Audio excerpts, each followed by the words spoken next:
ஒரு சாமுராய் பழங்கால ரோமுக்கு போனா என்ன ஆகும்?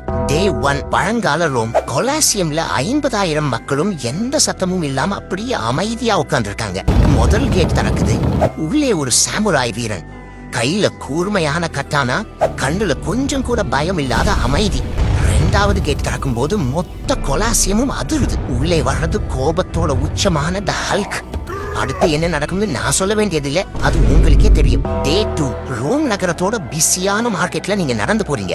அங்க இருக்கிற சில பேர் ஒரு கடினமான இரும்பு பொருளை வெட்ட முடியாம ரொம்பவே கஷ்டப்படுறாங்க. நீங்க கொஞ்சம் கூட யோசிக்காம உங்க கட்டானாவை எடுத்து ஒரே ஒரு மின்னல் வெட்டு, அந்த பொருள் ரெண்டா உடையுது. அங்க இருக்கிற கூட்டம் மூச்சு விட கூட மறந்து ஆச்சரியத்துல நிக்குது. அவங்க உங்களை போர்க்கடவுள்னு நம்ப ஆரம்பிச்சிட்டாங்க. டே 3 மார்க்கெட் ஓரத்துல ஒரு பெரியவர் உங்களை வழிமறிக்கிறார். அவர் தான் சாக்ரட்டிஸ். உங்க கட்டானாவையே உற்று பார்த்தவர் ரொம்ப சீரியஸா ஒரு கேள்வியை கேட்கிறாரு. இந்த கட்டானா தான் உன் வலிமைனா, அது இல்லாம நீ யாரு? உங்க கை தானாகவே வாளோட பிடிய தொழுது. ஆனா அவர் எந்த பயமும் இல்லாம சிரிச்சுக்கிட்டே கூட்டத்தோட கூட்டமா மறைஞ்சு போறாரு. அந்த கேள்வி உங்க மண்டைக்குள்ளேயே ஓடிட்டு இருக்கு.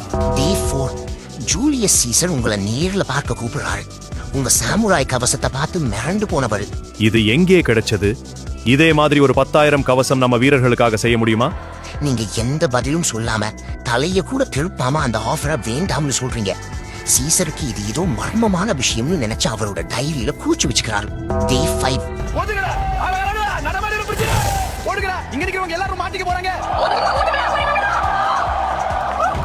பார்த்தா ஷின்சான் அப்படின்ற ஒரு சுட்டி பையன் சாக்ரட்டிஸையே ஓட விரட்டிட்டு இருக்கான்.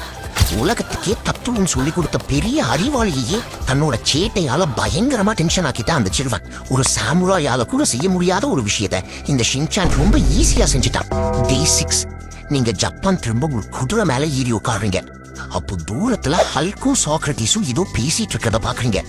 சாக்ரட்டிஸ் வழக்கம் போல ஹல்க பார்த்து, கோபம் தான் உன் வலிமைனா, அது இல்லாம நீ யாரு?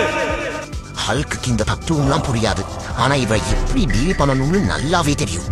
சாக்ரட்டிஸ் அப்படியே பிடிச்சு தூக்கி வானத்துல வீசுறான். நீங்க இதை பார்த்து சிரிச்சுக்கிட்டே ஜப்பான் நோக்கி பயணமாக்குறீங்க.